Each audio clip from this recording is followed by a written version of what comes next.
C'est une bonne question. Merci Gilles, et puis merci au comité d'organisation pour l'invitation pour parler de ce sujet. Donc je n'ai pas de conflit d'intérêt en lien avec cette discussion, et globalement les conflits d'intérêt sont essentiellement des viennoiseries. Quand on parle du portable en anesthésie-réanimation, c'est à peu près comme ça qu'on se représente l'anesthésiste-réanimateur au bloc opératoire avec son portable. Voilà. Et c'est globalement, soyons honnêtes, à peu près 98% de l'utilisation qu'on a au bloc opératoire de ce téléphone portable. Mais ce qu'il faut bien comprendre, c'est qu'il y a un vrai changement de paradigme, c'est que le téléphone portable n'est plus un téléphone en fait. Aujourd'hui, on a des téléphones qui ont la même puissance que des ordinateurs de bureau avec la grosse unité centrale d'il y a 10 ans. Et même aujourd'hui, les portables haut de gamme qu'on achète, ils sont au niveau d'un petit ordinateur, enfin d'un ordinateur d'entrée de gamme qu'on achète aujourd'hui. Donc en fait, on a un ordinateur ultra portable dans la poche.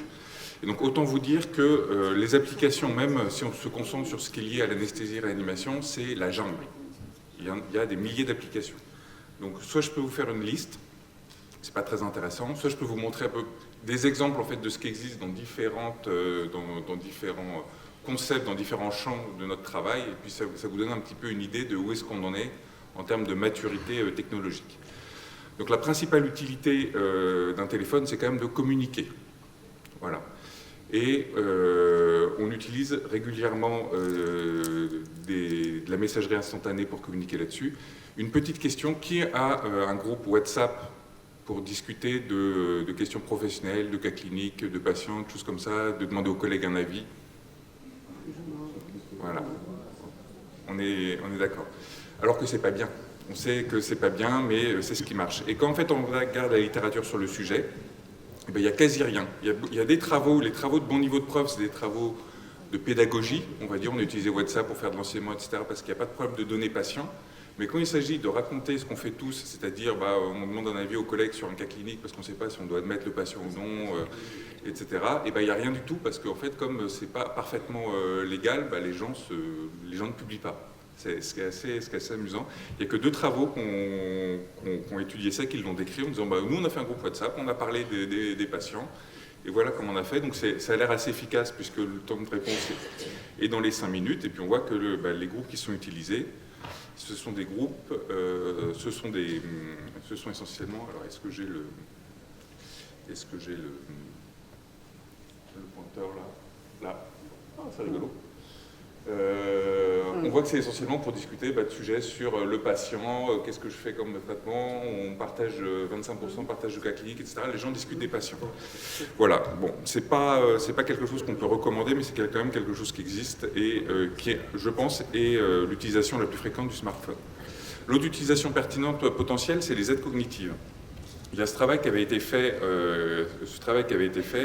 sur des cas cliniques d'ALR. On avait donné à des participants, donc quand même plus d'un tiers de seniors, des cas cliniques d'ALR, en disant, voilà, avec en particulier les associations d'anticoagulants, bloc profond, bloc superficiel, de tel ou tel nerf, périmédulaire, en disant, voilà, comment est-ce que vous allez gérer ce cas clinique-là? Et on avait établi 2 groupes, un qui avait une application sur smartphone, et certains qui avaient des supports libres. Donc ça allait de... je me souviens de tout, je vais le faire tout seul, j'imprime la reco, j'ai internet, je vais regarder ce qui se passe, mais des supports qui n'étaient pas juste cette application. Et quand on voit le pourcentage de réponses correctes, ici, c'est quoi?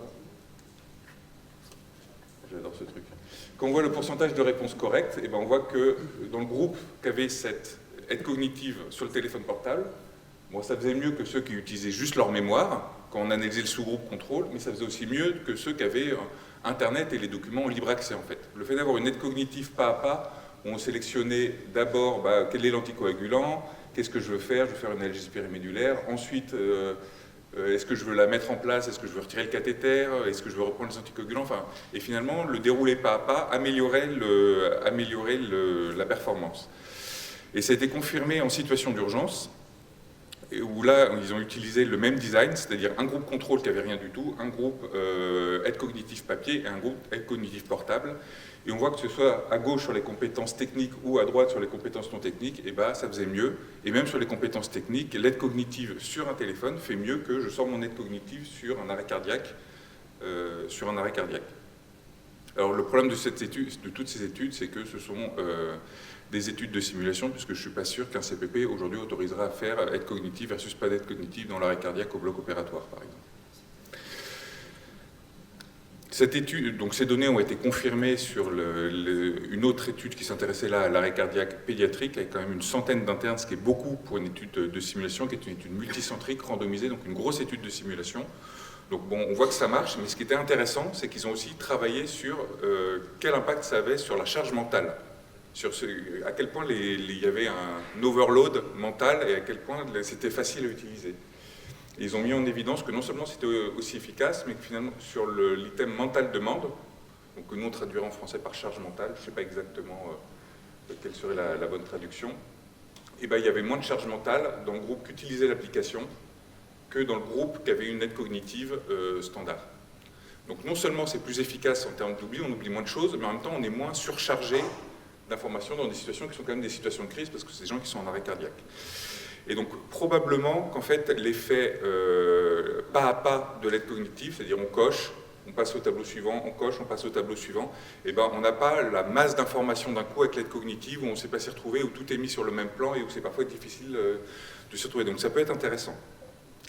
Donc pour l'instant ça a été montré uniquement pour l'ALR et pour l'arrêt cardiaque, et c'est déjà possible d'avoir des aides cognitives sur le portable. Hein. L'application de la SFAR, il y a des aides cognitives. Là vous voyez ici, on a l'aide cognitive dynamique, et puis ici, on a l'aide cognitive statique. Donc là, c'est l'arrêt cardiaque de l'adulte. Donc l'aide cognitive dynamique, on nous pose des questions, est-ce que c'est ce truc-là, est-ce que c'est ce truc-là, bon, on va faire un milligramme d'adré, on dit c'est fait, donc on passe à la case suivante. Et puis l'aide statique, c'est on sort la feuille comme on l'aurait dans le classeur. Et de toute façon, le smartphone, ça peut être un support même de feuilles statiques. C'est-à-dire si on est en préhospitalier, on n'a pas force, on est sur une situation un peu atypique et on trouvera facilement une aide cognitive statique plus qu'une aide cognitive dynamique. L'autre intérêt du portable, c'est de se tenir à jour dans notre spécialité, que ce soit en formation individuelle ou en formation continue, et de maintenir un réseau professionnel national et international. Donc ça, c'est essentiellement via les réseaux sociaux, avec des niveaux qui sont probablement un petit peu différents, soit un niveau débutant entre guillemets, où on va suivre les comptes des sociétés savantes, suivre les journaux reconnus, ce qui nous permet de faire une veille bibliographique. C'est-à-dire on suit des comptes, on a la veille bibliographique, qu'est-ce qui vient de sortir sur tel sujet. On peut sous-sélectionner des hashtags particuliers si on travaille en anesthésie de chirurgie cardiaque. Il y a certains hashtags de chirurgie cardiaque qui vous intéressent plus que d'autres, et donc c'est ces informations-là qu'on va pouvoir faire ressortir en priorité, ce qui permet de faire en fait une veille bibliographique automatisée. Et puis il y a toute la partie de formation vidéo, dans tous les travaux qu'on fait sur comment est-ce que les gens se forment sur Internet à la médecine, c'est YouTube qui sort en premier. Donc c'est le contenu vidéo, que ce soit, donc là par exemple il y a la chaîne de Quincy Anesthésie, qui est une chaîne de locaux régionale, il y a la SFAR, il y a aussi beaucoup de chaînes anglophones, alors il faut parler anglais, mais le contenu est très bon, et ça permet de se former. En tout cas, moi, j'avais jamais fait de bis avant mon premier emploi en clinique, où j'ai eu 3 épaules, et où j'étais bien content d'avoir YouTube la veille de mon premier emploi. Ensuite, il y a un niveau confirmé, c'est de suivre des personnes individuelles qui vont finalement avoir donc là j'ai mis quelques exemples francophones, mais qui vont eux-mêmes avoir plutôt un tropisme, ou eux-mêmes plutôt avoir des opinions, des discussions, ce qui permet d'échanger. Et c'est quand même ça, c'est une force des réseaux sociaux, c'est la possibilité d'échanger avec des gens qui sont parfois des pointures internationales et qui vont juste vous répondre quand vous leur posez une question en dessous de leur poste. Et ça, il n'y a pas beaucoup d'occasions, même en congrès, que vous avez de pouvoir avoir accès à des gens comme ça. Et puis il y a aussi de la formation active où il va y avoir des cas cliniques, les gens vont dérouler des choses, présenter des cas, et ce qui permet de se former. Donc dans les pays anglo-saxons, c'est le hashtag FOAMED qui est la formation continue en fait informatisée. L'autre utilité que peut avoir le téléphone, donc là on rentre vraiment dans le côté micro-ordinateur, c'est de mesurer. C'est qu'en fait, on a des outils de mesure qu'on pourrait utiliser, qu'on n'utilise pas encore, mais à mon avis, c'est des choses qui vont se développer. Par exemple, on peut mesurer la pression artérielle des patients. Ça, c'est une étude qu'ils ont fait en réanimation. Ils ont pris une trentaine de patients, ils ont fait des mesures 2 jours de suite, plusieurs mesures par jour de pression artérielle. Donc, ils avaient la pression artérielle invasive d'un côté, et de l'autre côté, une application qui lui donne la pression artérielle en posant le doigt sur l'appareil photo. Voilà. Et la corrélation est très bonne. Donc, on peut avoir l'équivalent d'une pression artérielle invasive, enfin des chiffres qui sont relativement proches, en posant le doigt sur la caméra du téléphone portable. Plein de limites, c'était des patients qui étaient pas graves, c'est pas des patients qui avaient des grosses doses d'amine, enfin on retrouve de toute façon toujours les mêmes limites que les dispositifs de monitorage hémodynamique non invasif. Il faut quand même bien voir que c'est une application donc, qui est disponible, hein. On peut l'acheter, elle est disponible, etc. Mais c'est une application qui va coûter 10 $, là où les industriels vont nous vendre 10 000 $ de monitorage non invasif. Voilà, donc il y a des vraies évolutions. Donc ça c'est un exemple. Un autre exemple c'est ça, c'est un TOF. On a une application TOF sur son téléphone portable, un petit boîtier qui coûte 10 balles à côté, et puis on peut faire un TOF de façon aussi satisfaisante. En tout cas, là, les données qui sont publiées dans la littérature sont plutôt encourageantes sur la qualité du TOF par rapport à un TOF standard industriel. Et ça, c'est en particulier intéressant pour tous les pays non industrialisés qui n'ont pas accès parfois à ce matériel-là. On dit toujours qu'il faut monitorer la curisation, mais il y a plein d'endroits où c'est difficile d'avoir accès à un monitorage de curisation. Et bien ça, c'est probablement un moyen facile d'accéder au monitorage de la curarisation. Là où on reste dans la thématique du micro-ordinateur, c'est la possibilité d'anticiper. C'est-à-dire, qu'est-ce que va devenir notre patient? Et donc ça, c'est une étude assez rigolote, qui a plein de limites, qui a toutes les limites finalement de ce genre d'études, mais qui a le mérite d'exister. Une étude qu'ils ont fait sur 10 ans sur une database de données de chirurgie, 500 000 patients, admis ou non en réanimation, en post-opératoire, et ils ont fait un algorithme avec des questions, voilà, basé sur l'intelligence artificielle. Donc en disant, on répond à des questions. Est-ce que le patient est sceptique? Oui, il est sceptique, mais juste un sepsis. Oui, mais c'est un choc septique. Ou non, il n'est pas sceptique. Et puis ensuite, en fonction de la première réponse qu'on donne, eh ben, en fonction de la première réponse qu'on donne, il va basculer sur une autre question. Et puis en fonction de la réponse qu'on donne, il va basculer sur une autre question. Le tout sur des algorithmes de 2 à 11 questions, sur une application de téléphone portable. Hein. Ils ont développé ça. Et ils ont trouvé qu'il y avait une capacité de prédire l'admission en réanimation post-opératoire qui était assez satisfaisante. C'est assez facile quand le patient est en choc septique. Bon, normalement, a priori, il va aller en réanimation post-opératoire, mais il y avait d'autres données, en particulier l'urée, par exemple, dont on n'aurait pas pensé, avec énormément de limites à ce travail. C'est essentiellement prédictif du SIPO, parce que c'était beaucoup d'admissions post-opératoires. Ils ont inclus les décédés dans les admissions, ce qui est quand même un énorme biais de modèle, et on voit que ça a été fait par des chirurgiens et pas par des réanimateurs, puisque quand on regarde ici, la prédiction, c'est est-ce que le patient est dépendant ou autonome. S'il est totalement dépendant, il y a une plus forte probabilité d'être admis en réanimation que s'il n'est pas dépendant ou qu'il est autonome. Mais c'est biaisé par le fait qu'en fait, probablement qu'il y a une surmortalité dans cette population-là, et que donc l'algorithme a dit, bon, comme on considère le décès comme, s'il est décédé, c'est qu'il aurait dû aller en réa, donc on le met dans la bascule en réa, et bien en fait, on surestime le fait que d'être dépendant, on crée l'inverse de ce qu'on fait en pratique clinique. Donc tous ces modèles ont toujours des limites, il faut toujours aller les lire pour de vrai. Mais n'empêche que c'est assez intéressant, et typiquement, cette application, pareil, elle est disponible. C'est-à-dire, là, il y a des dizaines de travaux de thèse, hein, avec tout ce que je vous montre. Vous faites une étude prospective pour valider le modèle sur une vraie cohorte en disant, voilà, est-ce que c'est prédictif ou pas de l'admission en réanimation post-opératoire, ou de la déférence d'organes en post-opératoire, avec une appli qui est disponible et qui est gratuite sur Internet. Et c'est un exemple parmi d'autres de ce genre d'application. Donc ça, c'est des applications qui sont pour le médecin, pour le soignant en tout cas, mais il y a aussi une utilisation possible du smartphone pour les proches. Donc, par exemple, tous les enfants à qui on met la Reine des Neiges avant induction pour qu'ils soient calmes dans leur petite cage, en anesthésie pédiatrique, il y a des méta-analyses qui disent, oui, ça marche. Voilà, on met le smartphone, on leur met un dessin animé sur le smartphone, et puis ils sont beaucoup plus calmes et beaucoup moins anxieux avant une induction anesthésique. Toute l'évaluation préopératoire aussi qu'on va faire. Donc là, s'adresse à l'étude du patient, où on dit, est-ce que vous bougez un peu? C'est moins de 4 mètres ou entre 4 et 10 mètres, qui est une évaluation qui est un peu dichotomique et qui est très difficile on a du mal à évaluer correctement en fait, le statut fonctionnel de nos patients. Et il y a des collègues qui ont développé une échelle, donc basée sur des questions, donc le Duke Activity Statut Index, et puis ils ont essayé de le corréler au test de marche. On sait que le test de marche de 6 minutes, c'est très corrélé à la réserve fonctionnelle des patients en préopératoire, sauf que faire marcher 6 minutes les patients en consultation d'anesthésie, on dit qu'il faudrait le faire, mais personne ne le fait parce qu'on n'a pas le temps. Et donc là, ils ont montré que finalement, l'évaluation avec cette application-là, en répondant à quelques questions sur le statut fonctionnel, on estimait de façon assez correcte le test de marche et les mettre précisément. Parce qu'au sein des patients qu'on classe entre 4 et 10 mètres, ils bougent. Voilà, c'est pas un grand sportif, mais ils bougent dans la vie. Et ben, il y en a qui sont à 4 et puis il y en a qui sont à 10. Et c'est pas non plus des gens qui ont le même risque probablement post-opératoire ou la même réserve fonctionnelle. Et puis ça peut être un outil d'évaluation préopératoire, mais aussi de suivi post-opératoire. Et là, il y a beaucoup d'équipes qui ont développé des outils de suivi de chirurgie ambulatoire. Donc ça, c'est une équipe, à peu près 5000 patients. Ils demandaient aux patients de faire le report tous les jours de leur douleur, leur nausée, le vomissement, etc. Et puis le patient pouvait demander via l'application d'être contacté par un médecin parce que ça n'allait pas, quoi. Il n'était pas obligé de lui-même d'appeler. Alors il y avait beaucoup de biais, c'est que finalement c'était une cohorte rétrospective, c'est une application qu'ils avaient mis en place mais qui a été relativement peu utilisée.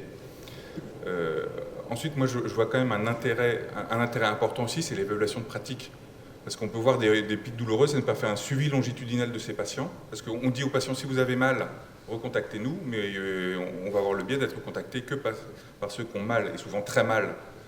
Ceux qui ont un peu mal, ils ne vont pas oser déranger, et puis même ceux qui ont très mal, il y en a qu'on ratera. Là, l'avantage, c'est qu'on verra à peu près où sont les niveaux de douleur, de nausée, de vomissement, et de se dire, ah bah là, on a 20% de NVPO qui persiste à J1, on a encore 20% de douleur avec tant de VA au moins à J2, qu'est-ce qu'on peut faire en post-opératoire, qu'est-ce qu'on peut modifier dans nos pratiques, c'est quoi le sous-type de chirurgie qui est concerné pour voir ce qu'on peut améliorer, ça donne des outils finalement de suivi des patients qui peuvent nous amener à réviser nos pratiques.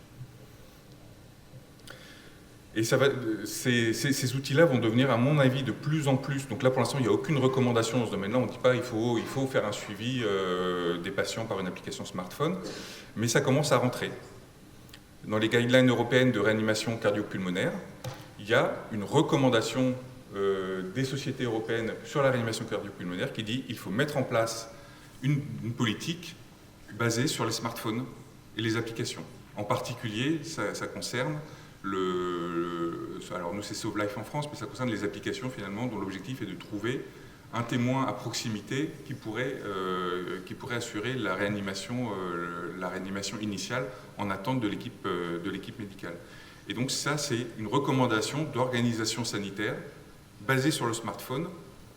Et c'est assez novateur en fait, mais c'est pas impossible que dans les décennies qui viennent, on dise il est recommandé d'utiliser un suivi par smartphone sur une application des patients opérés en chirurgie ambulatoire. Peut-être que ça arrivera un jour.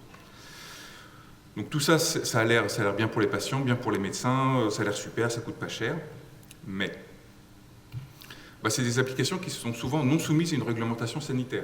À partir du moment où il n'y a pas de données patients, ce n'est pas un vrai dispositif de santé destiné aux patients, donc les développeurs peuvent faire n'importe quoi, ils ne sont pas obligés d'avoir une approbation FDA, etc. Ils développent ce qu'ils veulent dans leur coin. Toute la question de la cybersécurité. Où vont les données qu'on va rentrer dedans, comment c'est traité, est-ce que c'est monétisé, voilà. Les applications sont parfois développées sans aucun professionnel de santé.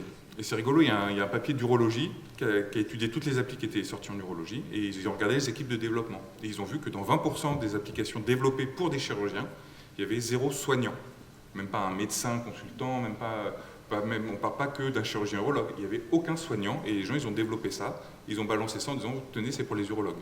Donc ça fait quand même, il faut souvent aller gratter quand même pour savoir par qui ça a été développé, qu'est-ce que c'est exactement. C'est pas juste ça a l'air intéressant, paf, je télécharge. La majorité des applications sont non testées et non reviewées. Là, je vous ai montré quelques applis, les gens ils les ont testées, souvent ils les ont développées. Celles qu'on voit dans les papiers, c'est celles qui ont été développées par des équipes médicales, mais pas par des développeurs indépendants. Et donc on les balance en disant, tenez, ça va vous servir, ça vous sert à ça. Mais moi, ça m'est arrivé, j'avais téléchargé une application sur l'anesthésie avec les posologies. En fait, j'ai regardé, moi, c'est pas les posologies que j'utilise. Donc, elles n'ont pas été testées, elles n'ont pas été validées, on ne sait pas ce que ça donne en pratique réelle. Et le suivi, parfois, il y a beaucoup de tests d'applications en disant, on a fait ça, ça marche, mais est-ce que c'est utilisable en vie réelle, est-ce que ça fonctionne en vie réelle? Il y a 0 donnée. Vraiment 0 donnée. Donc, c'est un peu difficile, je trouve, de faire une recommandation là-dessus. En tout cas, il faut beaucoup de réserves, ce d'autant que d'avoir un smartphone en main, ça fait qu'on l'utilise. Et ça, c'est une étude turque. Alors, il y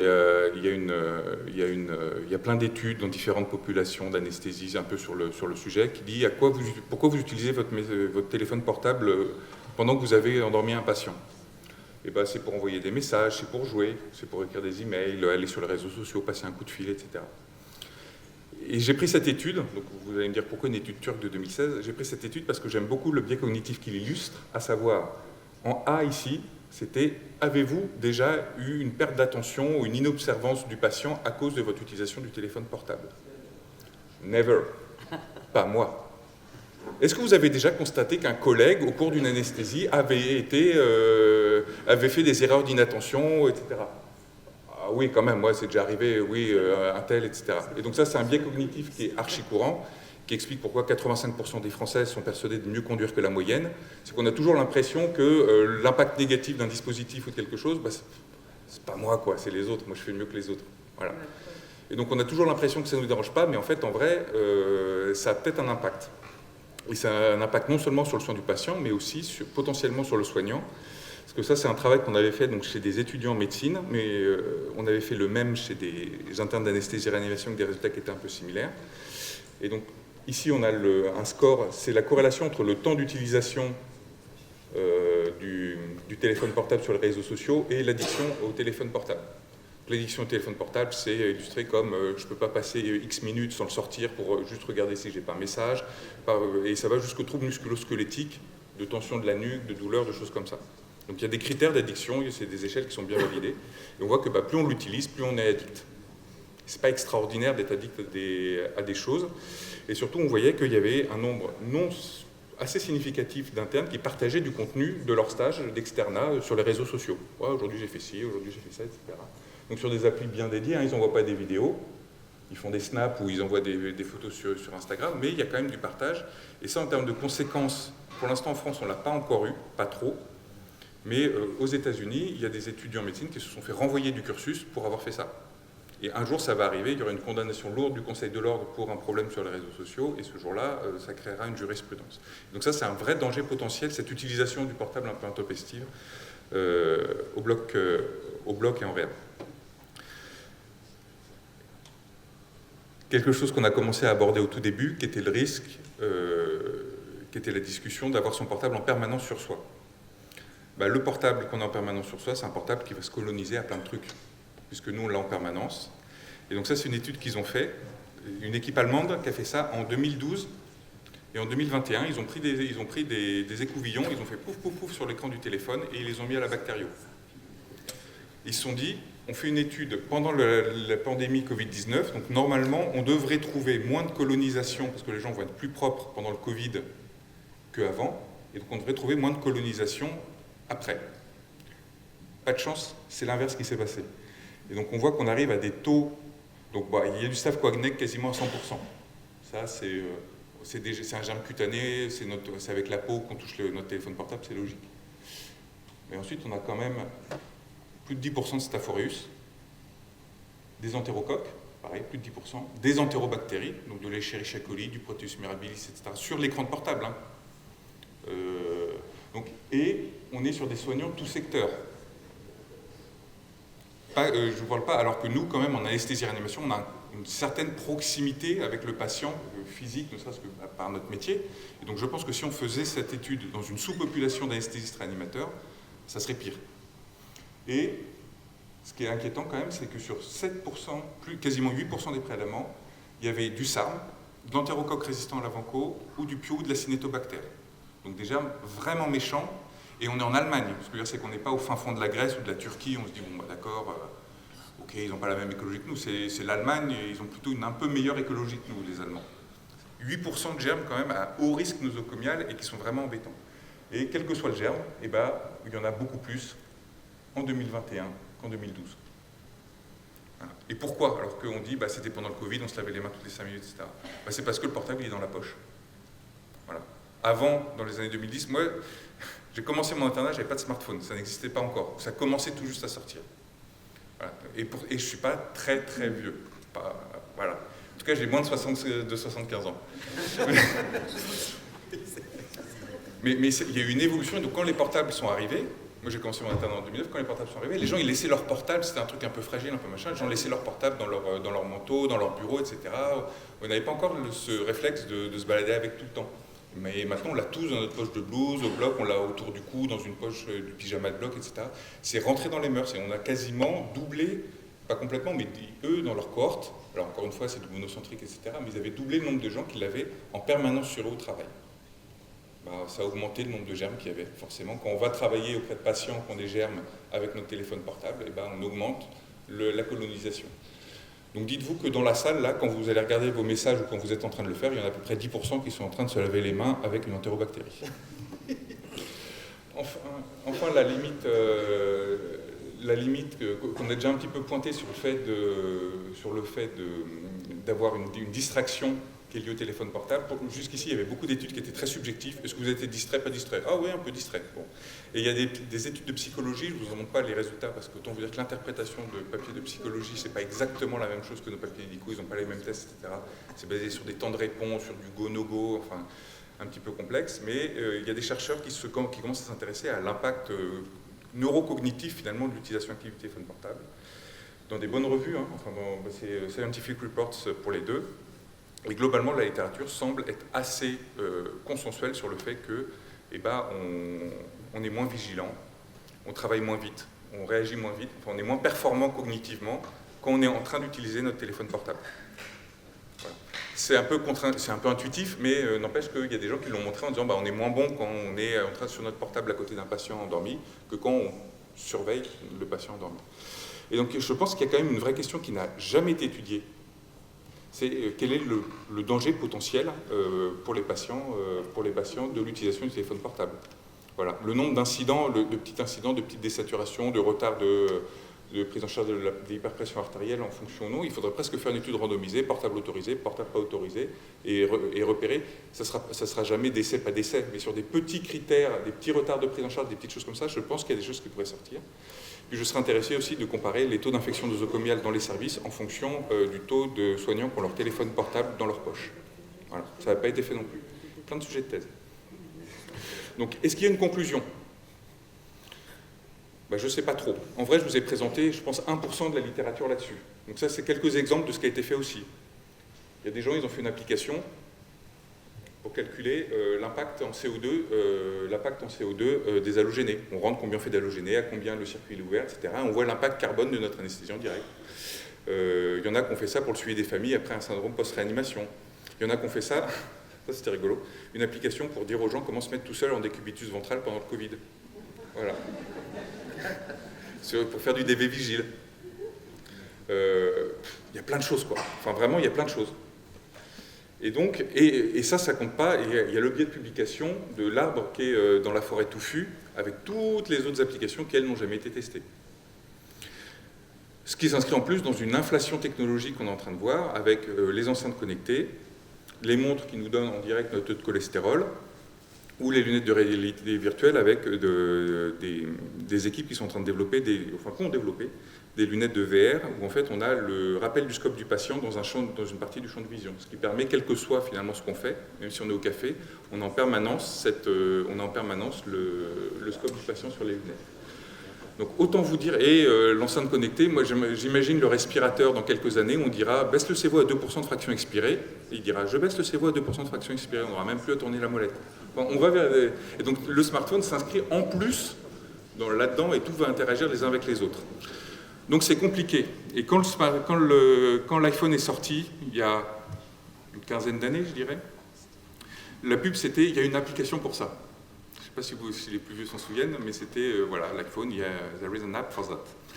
Et donc, à mon avis, la question n'est plus qu'est-ce que le smartphone me propose comme outil en ARMPO. En fait, il fournit tout.